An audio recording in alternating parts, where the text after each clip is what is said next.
தீபம் விளக்கேற்றும் எண்ணெய் ஒரு தெய்வீக அனுபவம். தனுசு தலைகீழாக மாறும் வாழ்க்கை. என்னத்தங்க தலைகீழா மாறப்போகுது? இந்த 138 நாட்கள் ஏற்கனவே தலைகீழ தான் நிக்கிற மாதிரி இருக்கு. வாழ்க்கையே ஒரே சர்க்கிள் இருக்கு. இதுல நீங்க வேற என்னங்க பண்ண போறோம் அந்த 138 நாட்கள்னு கேட்டீங்கன்னா, எஸ், சனி வக்ர பயிற்சி நடக்க போகுது. எல்லாரும் ரொம்ப அதை பத்திதான் எங்க திரும்பினாலும் பேசிக்கிட்டே இருக்கும். பட் இந்த 138 நாட்கள் சனியோட பார்வை என்ன பண்ண போகுது, உங்களுக்கு என்னெல்லாம் கொடுக்க போறாரு, ரொம்பவே இன்ட்ரெஸ்டிங்கா இருக்கும். வாங்க தெரிஞ்சுக்கலாம். அதுக்கு முன்னாடி நம்மளுடைய சேனலை இன்னமும் நீங்க சப்ஸ்கிரைப் பண்ணாமலே பார்த்துருக்கீங்க பார்த்தீங்களா? நியாயமா புதுசா வரவங்க சப்ஸ்கிரைப் பண்ணி வச்சுட்டு தொடர்ந்து உங்களுடைய ஆதரவை நம்மளுடைய சேனலுக்கு கொடுத்துட்டே இருங்க. நீங்க என்ன ராசியில பிறந்தீங்க, என்ன நட்சத்திரத்துல பிறந்தீங்க அப்படின்றத கீழே கமெண்ட் பண்ணீங்க அப்படின்னா கண்டிப்பா நான் தெரிஞ்சுக்கிறேன்.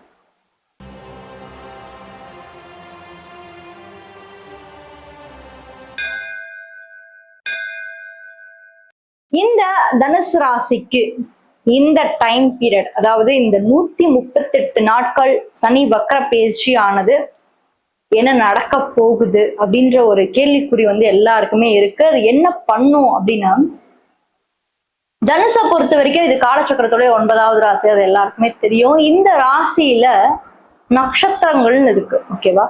எல்லா ராசியிலுமே நட்சத்திரங்கள் இருக்கு. அதுல இந்த ராசியில மிக முக்கியமா நம்ம பார்த்தோம் அப்படின்னா, முக்கியமான நட்சத்திரங்கள் எல்லாமே இந்த ராசியில இருக்குது. இதுல மூல நட்சத்திரம், கேதுவோட ஒரு நட்சத்திரம் இருக்கு. ஏன்னா கேதுவோட நட்சத்திரம் எங்கெங்கெல்லாம் வருது அப்படின்னு நம்ம பார்த்தோம்னா, மேஷத்துல அஸ்வினி இருக்கு, சிம்மத்துல பாத்தீங்கன்னா கேதுவோட நட்சத்திரம் மகம் இருக்கு, அதே மாதிரி தனுசுல பாத்தீங்கன்னா கேதுவோட நட்சத்திரமான மூல நட்சத்திரமா இருக்கு. இப்ப இந்த நட்சத்திரத்தோட அதிபதி கேது பகவான் எங்க இருக்காரு உங்களுக்கு அப்படின்னு நம்ம பார்த்தோம் அப்படின்னா, அவர் இப்ப இருக்கிறது சிம்ம ராசியில இருக்காரு. சோ சிம்மத்துல இருக்கக்கூடிய கேது பகவான் இப்ப கான்டாக்ட் தனுசுலயும் மேஷத்துலயுமே வச்சிருக்காரு. சோ கான்டாக்ட் ஃபுல்லாவே தனுசு மேஷத்துக்குமே இருக்கும்.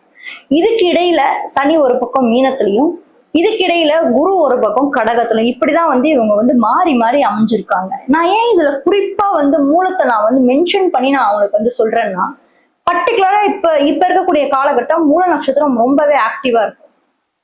தனுசு ராசியில மூல நட்சத்திரத்துல யார் பிறந்திருந்தாலும் சரி, இந்த வீடியோவை பார்த்துட்டு இருக்கீங்கனாலும் சரி, ரொம்பவே 138 நாட்கள் உங்க லைஃப்ல மிகப்பெரிய ஒரு டேர்னிங் பாயிண்டா இருக்கும். நிச்சயமா உங்க வாழ்க்கையில ஒரு டேர்னிங் பாயிண்டா சனி அமைச்சு கொடுக்கதான் போறாரு. அதுக்காக மற்ற 2 நட்சத்திரங்களுக்கு இல்லையே அப்படிலாம் கிடையாது. விகிதமா நம்ம பார்க்கும்போது மூலத்துக்கு அதிகமான ஒரு வாய்ப்புகளை சனி ஏற்படுத்துறாரு. சனி இருக்கிறது உங்க ராசியில இருந்து 4ஆம் பாவத்துல இருக்காரு. சனி பகவான் உங்களுடைய ராசியில இருந்து 4ஆம் பாவத்துல இருந்து உங்களோட ராசிக்கு 6ஆம் வீட்டு, அதாவது தன்னுடைய 3ஆம் பார்வையின் மூலியமாக 6ஆம் வீட்டை தொடர்பு கொண்டுட்டு இருக்காரு.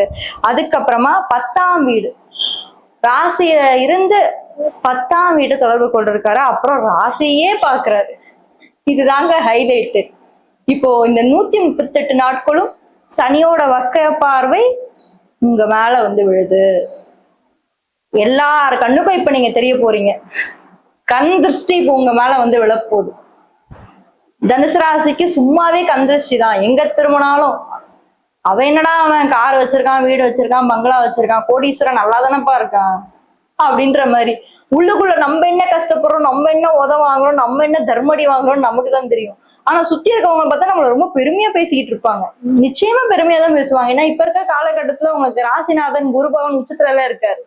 அப்போ உங்களை மேலும் மேலும் பெருமையாத்தானே வச்சிருக்கோம். பட் என்னன்னா, இந்த காலகட்டத்துல சனியோட பார்வையெல்லாம் பாருங்க, அதுதான் மிக முக்கியம். 6ஆம் வீடு, 10ஆம் வீடு, ராசி. 6ஆம் வீடு என்பது தொழில், வேலை. புரியுதுங்களா? இப்ப வேலையில எல்லாம் ஒர்க் பண்ணிட்டு இருக்கோம், கடுமையான வேலையை பத்தி சொல்றது 6. 10ன்றது பதவி, அது வேற ஸ்டோரி. இமேஜ், சொசைட்டில நீங்க எப்படிப்பட்ட இமேஜ்ல இருப்பீங்க, கரியர், ஓகே. ஒரு கடுமையான வேலையை பத்தி சொல்றது, அன்றாட உங்களோட வேலையை பத்தி சொல்றது ரொட்டீன் லைஃபை பத்தி சொல்றது 6. அதே மாதிரி 10ஆம் வீடு உங்க தொழில். சோ இப்ப 6, 10 ராசியை தொடர்பு கொள்றதுனால, அவர் பார்வையினால கண்டிப்பா இந்த டைம் பீரியட்ல உங்களுக்கு கரியர் லைஃப் டிஸ்டர்ப் ஆகும். இந்த ஒரு 4 மாச காலம் உடனே கேட்கலாம், ஏற்கனவே கரியர் லைஃப்ல சொல்றதுக்கெல்லாம் பெருசா ஒண்ணுமே இல்லைங்க, இதுல என்ன இந்த சனி பண்ண போறாரு அப்படின்னு கேட்டீங்கன்னா, நிச்சயமா இந்த டைம்ல சனி பாத்தீங்கன்னா உங்களை முக்கிய முடிவுகள் எடுக்க சொல்லுவார். கரியர் ரிலேட்டடா இந்த டைம் பீரியட்ல ஒரு 4 மாச காலத்துல வேலைகள் இடமாற்றத்தை கொடுக்கறதுக்கு வாய்ப்புகள் இருக்கு, இல்ல டிரான்ஸ்பரை கொடுக்கறதுக்கு வாய்ப்புகள் இருக்கு. இல்ல வேலையே சுத்தமா அப்படியே விட்டுட்டு சில பேருக்கு பிசினஸ் பண்ணலாமா, பெருசா வேலையில எந்த ஒரு லாபமும் வர மாதிரி தெரியல, நானும் 10 வருஷம் வேலை பார்த்துட்டேன், 15 வருஷம் வேலை பார்த்துட்டேன், போதும்டா சாமி, இதுக்கு மேல என்னால முடியாது, நான் ஏதாச்சும் ஒரு பிசினஸ் பண்றேன், லைஃப்ல ஒரு சேஞ்ச் வரும், ஒரு டேர்னிங் பாயிண்ட் வரும், ஒரு சேஞ்சுக்காகவும் டேர்னிங் பாயிண்ட்டும் வரும் அப்படின்றதுக்காக ஏதாவது ஒரு மாற்றத்தை நோக்கியும் போவீங்க கண்டிப்பா. பட் இதெல்லாம் பண்றதுக்கு வாய்ப்பு இருக்கா அப்படின்னா டெஃபினட்டா நீங்க பண்ணலாம். அதாவது ரீதிங்க் பண்ணக்கூடிய ஒரு காலகட்டம் தாங்க, ரீவிசிட் பண்றது. அதாவது ஆல்ரெடி யோசிச்சு வச்சிருந்த முடிவை திரும்பி சரி பாருங்க, இது பண்ணா ஒர்க் அவுட் ஆகுமா, இது பண்ணலாம் வேலைக்கு ஆகுமா, இது யாரையும் பாதிக்காதா, நம்மளோட லைஃபுக்கு இது சேஃப்டியா, நம்மளுடைய குடும்பத்துக்கு சேஃப்டியா. ஏன்னா எப்பயுமே நீங்க உங்களை பத்தி யோசிக்கிறத விட மத்தவங்களை பத்தி ரொம்ப யோசிச்சுட்டு இருக்கீங்க. அதுவும் குடும்பத்தை பத்தி ரொம்பவே யோசிக்கக்கூடிய காலகட்டம் தான் இது இல்லையா? சோ அப்போ கரியர் ரிலேட்டடா நீங்க எந்த விஷயம் யோசிச்சாலுமே இந்த ஒரு டைம் பீரியட்ல கவனமா யோசிக்கணும். ஏனோ தானோ எப்படி அப்படியோன்ற யோசனைலாம் யோசிச்சீங்கன்னு வச்சுக்கோங்க, உங்களுக்கு எதுவுமே சரியா கை கொடுக்காது. ஏன்னா ஆல்ரெடி சனி ரொம்ப மெதுவா நகரக்கூடிய ஒரு பிளான், ரொம்ப ஸ்லோவா நகருது. அதுவும் அது ஏற்கனவே குருவோட ஒரு ராசியில போய் இருக்கு, அமர்ந்திருக்கு. அந்த குரு பகவானும் இப்ப கடகராசில இருந்து இப்பதான் கடகத்துல இருந்து குரு பார்க்க ஆரம்பிச்சிருக்காரு. இந்த ஒரு டைம் பீரியட்ல உங்களோட தாட் ப்ராசஸ் எந்த ஒரு வகையிலுமே உங்களுக்கு கெடுக்க கூடாது. அதுதான் நான் யோசிக்கிற ஒரு விஷயம். அது கெடுத்துருச்சு அப்படின்னா ஃபர்ஸ்ட் பாதிப்பு எங்க தெரியுமா விழும்? குடும்பத்துலதான் விழும். பொருளாதாரத்துல அடி வாங்குவீங்க. வீட்டுல அப்புறம் சொல்லுவாங்க, ஏன்பா ஒழுங்க வேலையை அதே பார்த்துருந்துருக்கலாம், எதுக்குப்பா நம்மளுக்கு இது தேவையா குமாரு, அப்படியெல்லாம் போகும். சோ இது பொறுமையையும் நிதானத்தையும் ஒரு நிமிடம் யோசனை, அதாவது ஒரு விஷயம் பண்றதுக்கு முன்னாடி ஒரு நிமிடம் 10 வாட்டி யோசிச்சுட்டு நிதானமா பண்ணக்கூடிய ஒரு காலகட்டம் தான் இது. அவசரப்பட்டு எதையுமே பண்றக்கூடிய காலகட்டம் இது இல்லை. புரியுதுங்களா? அதுவும் இல்லாம 4ஆம் இடம் அப்படின்ற ஒரு இடத்துல நீங்க வரும்போது இன்வெஸ்ட்மெண்ட் பண்ணலாமா அப்படின்னு ஒரு சில பேருக்கு ஒரு டவுட் வரும். ஏன்னா 4ஆம் இடத்துல உங்களுக்கு அகைன் அதுவுமே குருவோட வீடு, ராசியும் குருவோட ஒரு ராசி, தாராளமா பண்ணலாம்.